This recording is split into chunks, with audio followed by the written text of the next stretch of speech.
Assalamualaikum warahmatullahi wabarakatuh. Salam Pramuka.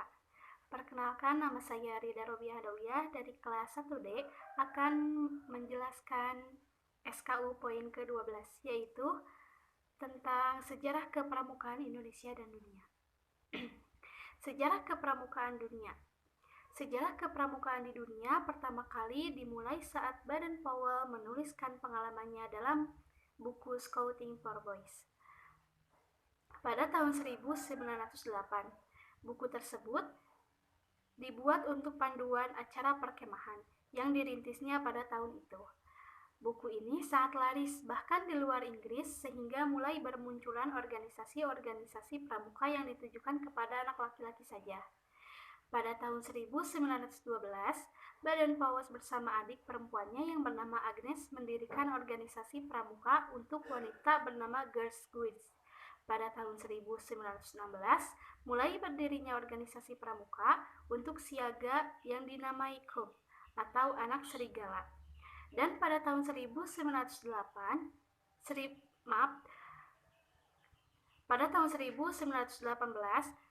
kemudian berdiri organisasi yang bernama Rovers Scout yang ditujukan untuk kelompok remaja berusia 17 tahun.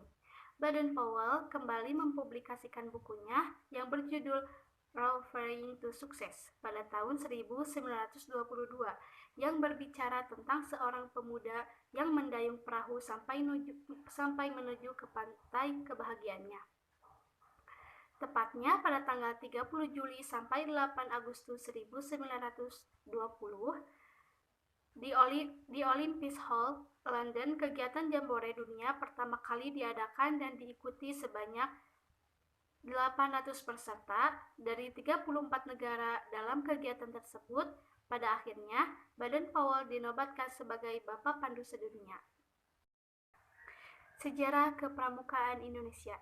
Sejarah kepramukaan di Indonesia dikenal dengan 3 masa pramukaan, yaitu Gerakan Pramuka pada masa penjajahan Belanda, Gerakan Pramuka pada masa penjajahan Jepang, dan Gerakan Indonesia setelah Indonesia merdeka.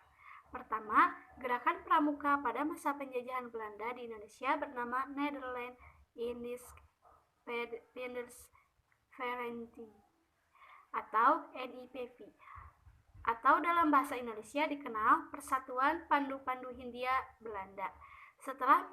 Setelah Sumpah Pemuda, kegiatan pramuka semakin digemari sehingga terbentuknya Pandu Pemuda Sumatera pada tahun 1930 dan pada tahun 1931 berdirinya Persatuan Antar Pandu Indonesia. Kemudian tahun 1936 berubah nama menjadi Badan Pusat Persaudaraan Kepanduan Indonesia atau BPPKI. BPPKI melakukan kegiatan Perkino atau Perkemahan Kepanduan Indonesia Umum. Perkemahan inilah yang menjadi cikal bakal pelaksanaan kegiatan Jambore hingga sekarang. Pada saat penjajahan Jepang, gerakan pramuka masih belajar dan masih bisa bertahan. Namun, di saat Jepang menyerang kepada Belanda, banyak tokoh kepanduan Indonesia yang ditarik masuk ke Ibondon, Peta, dan Seinendan. Jepang melarang berdirinya partai dan juga menganggap gerakan pramuka berbahaya karena dapat meningkatkan persatuan dan kesatuan rakyat.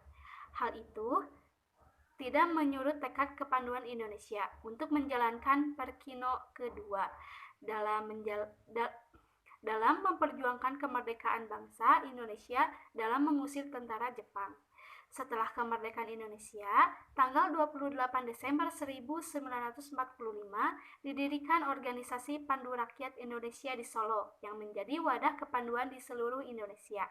Pada tahun 1961, terdapat 100 organisasi kepanduan di Indonesia yang dibagi menjadi 3 federasi, yaitu Persatuan Kepanduan Putri Indonesia, Ikatan Pandu Indonesia, dan Persatuan Putra-Putri Indonesia. Pada tanggal 14 Agustus 1961, Gerakan Pramuka diperkenalkan secara resmi kepada seluruh masyarakat, sehingga pada hari itu diperingati sebagai Hari Pramuka setiap tanggal 14 Agustus. Di sini saya akan mencontohkan tepuk pramuka. Tepuk pramuka 2 kali.